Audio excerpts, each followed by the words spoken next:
Dan untuk mengetahui kondisi terkini di Banjarbaru terkait kabut asap, kita sudah terhubung dengan Kepala Badan Penanggulangan Bencana Daerah Provinsi Kalimantan Selatan, Roni Eka Saputra. Pak Roni, selamat malam. Selamat malam, Mas Dep. Baik, terima kasih sudah bergabung di Berita Satu Malam untuk hari ini, Pak. Jadi kondisinya seberapa serius kabut asap di Kalimantan Selatan ini? Sampai tadi informasinya penerbangan harus ditutup begitu. Apalagi di Banjarbaru yang katanya juga jarak pandangnya hanya 5-10 meter, Pak.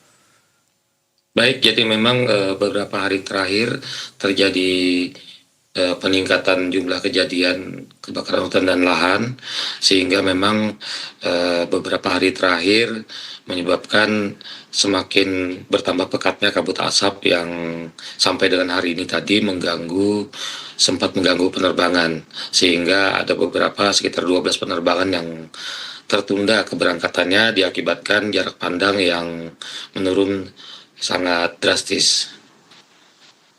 Baik, jadi ini karena memang kondisinya sudah semakin parah, pertanyaan saya kemudian, ini kebakaran hutan dan lahan yang semakin meluas atau ada titik-titik baru yang membuat kondisi kabut asap di sana semakin pekat begitu, Pak? Baik, jadi memang untuk titik karhutla ini sebenarnya sudah kita petakan, namun memang kondisi lahan gambut yang menyebabkan api tidak bisa sepenuhnya padam, sehingga perlu pemantauan lebih lanjut apabila walaupun sudah dipadamkan sehari sebelumnya, kita masih melakukan pemadaman dan pembasahan untuk hari berikutnya. Dikhawatirkan lahan yang terbakar kemarin bisa kembali terbakar di hari berikutnya.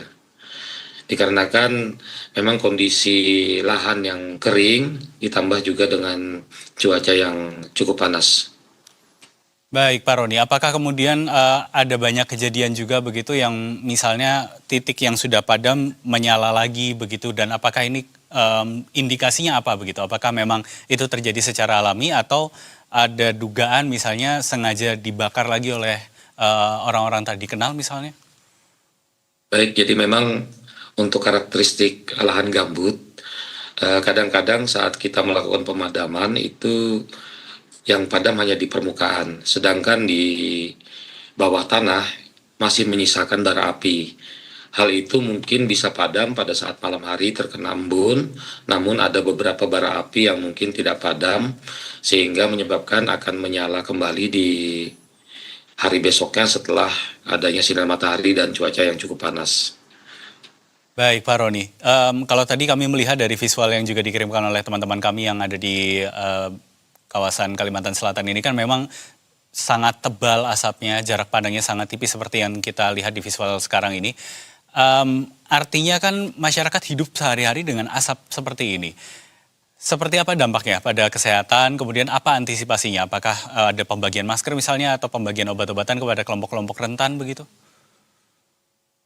Baik, jadi memang untuk di Kalimantan Selatan agak sedikit berbeda untuk fenomena asapnya. Artinya asap itu hanya akan muncul di saat pukul 5 pagi sampai dengan pukul 8. Dikarenakan kita daerah pesisir yang cukup dekat dengan laut, sehingga menyebabkan asap cepat